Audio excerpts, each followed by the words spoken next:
പ്രിയപ്പെട്ടവരെ, വലിയ സങ്കടമുള്ളൊരു ദിവസമാണിന്ന്.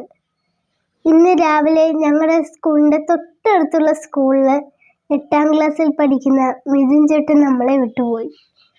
എൻ്റെ സ്കൂളിൽ നിന്ന് കുറച്ച് ദൂരമുണ്ട്.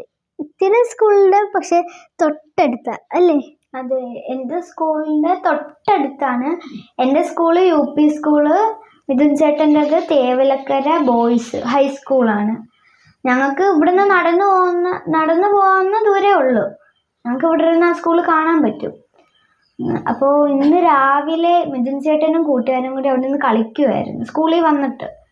അപ്പോൾ ഇന്ന് ചെരുപ്പ്, അവിടെ ഒരു ഷീറ്റ് ഇട്ടിട്ടുണ്ട്, അതിൻ്റെ മുകളിലേക്ക് ചെരുപ്പ് വീണു. അപ്പോൾ മിഥുൻ ചേട്ടൻ അതെടുക്കാൻ കയറിയപ്പോൾ അവിടെ ഇലക്ട്രിക് ലൈൻ ഉണ്ടായിരുന്നു മുകളിലായിട്ട്. അപ്പം അതിൽ തട്ടി ഷോക്ക് അടിക്കുമായിരുന്നു. അവിടെ ഭയങ്കര ആളും ബഹളവും ഒക്കെയാണ്. ഞങ്ങളിന്ന് സ്കൂളിൽ വിട്ടപ്പോൾ പാർട്ടിക്കാരും നാട്ടുകാരും സ്കൂളുകാരും പോലീസുകാരും പിന്നെ കുറേ ചാനലുകാരും എല്ലാവരും ഉണ്ട്. ഭയങ്കര ബഹളമാണ് അവിടെ. നാളെ വിദ്യാഭ്യാസ ബന്ധാന്നൊക്കെയാ പറയുന്നത്. അതാ, ഒരു അപകടം പറ്റിക്കഴിഞ്ഞാൽ എല്ലാവരും പ്രതികരിക്കാൻ ഇറങ്ങുന്നത്. അതുവരെ ആരും അനങ്ങത്തില്ല. അങ്ങോട്ടും ഇങ്ങോട്ടും കുറ്റം പറഞ്ഞിട്ട് വഴക്കടിച്ചിട്ടൊന്നും നമ്മൾ എന്താ കാര്യം? ആ അച്ഛനും അമ്മയ്ക്കും മോനെ നഷ്ടപ്പെട്ടു. മിഥുൻ ചേട്ടൻ്റെ കൂട്ടുകാരനെ നഷ്ടപ്പെട്ടു. മിഥുൻ ചേട്ടന് എത്രമാത്രം ആഗ്രഹങ്ങളും സ്വപ്നങ്ങളും ആയിരുന്നു ഉണ്ടായിരുന്നത്. അതൊക്കെ പൊഴിഞ്ഞു പോയില്ലേ? ഇപ്പം ഈ ബഹളം ഉണ്ടാക്കിയിട്ട് എന്താ കാര്യം?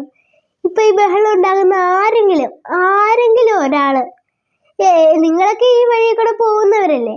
അപ്പം അവിടെ ലൈനുള്ള കാര്യം KCBയോ അല്ലെ ആ സ്കൂളുകാരെ അറിയിച്ചിരുന്നെങ്കിൽ ഇപ്പോൾ മിഥുൻ ചേട്ടൻ ഇങ്ങനെ സംഭവിക്കുമായിരുന്നു?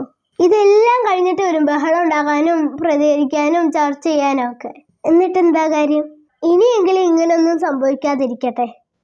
നമ്മുടെ ചുറ്റുപാടൊക്കെ ശ്രദ്ധിക്കുക. എന്തെങ്കിലും ഒരു അപകടം കണ്ടാൽ ബന്ധപ്പെട്ടവരെ അറിയിക്കുക. അല്ലാതെ ഇതൊന്നും നമ്മുടെ അല്ലല്ലോ എന്ന് വിചാരിച്ച് കാണാതെ പോകരുത് പ്ലീസ്. അത്രയ്ക്കും വിഷമമുണ്ട്. അതുകൊണ്ടാണ് മിഥുൻ ചേട്ടൻ്റെ വേർപാടിൽ ആ കുടുംബത്തോടൊപ്പം ചേരുന്നു.